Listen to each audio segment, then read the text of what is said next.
बारिश का मौसम ही कितना प्यारा और सुहाना होता है। जी करता है घर भी ना जाएं और घूमते रहें और सैर और तफरियां करें, पर बारिश में इतने साफ रोड नजर नहीं आते। बस अब ये आप देख लीजिए कि बारिश का मौसम है, करंट का खतरा है, तेज से गाड़ी चलाने से स्लिप होने का खतरा है। वो तो होता है, पर फिर भी बारिश का मजा ही कुछ अलग है। ये जो आप देख रहे हैं टावर के पास से जा रही है बहुत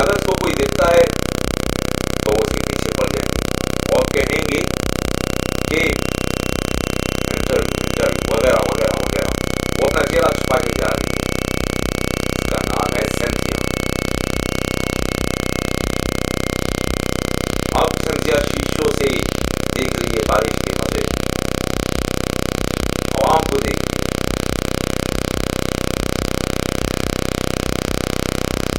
ये अमेरिका में लोगों का रवाज बनाना है।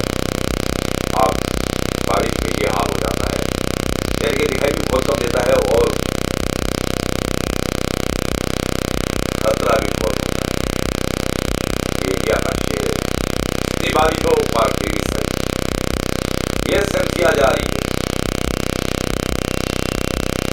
यही सेंथिया की खूबी है कि वो बहुत बड़ी अदाकारा है, पर वो फिर भी बारिश के दिनों पर रोड पर आराम से और आसानी से चलती रहती है, घूमती है। बारिश में सेंथिया लाचार और मजबूर हो जाती है।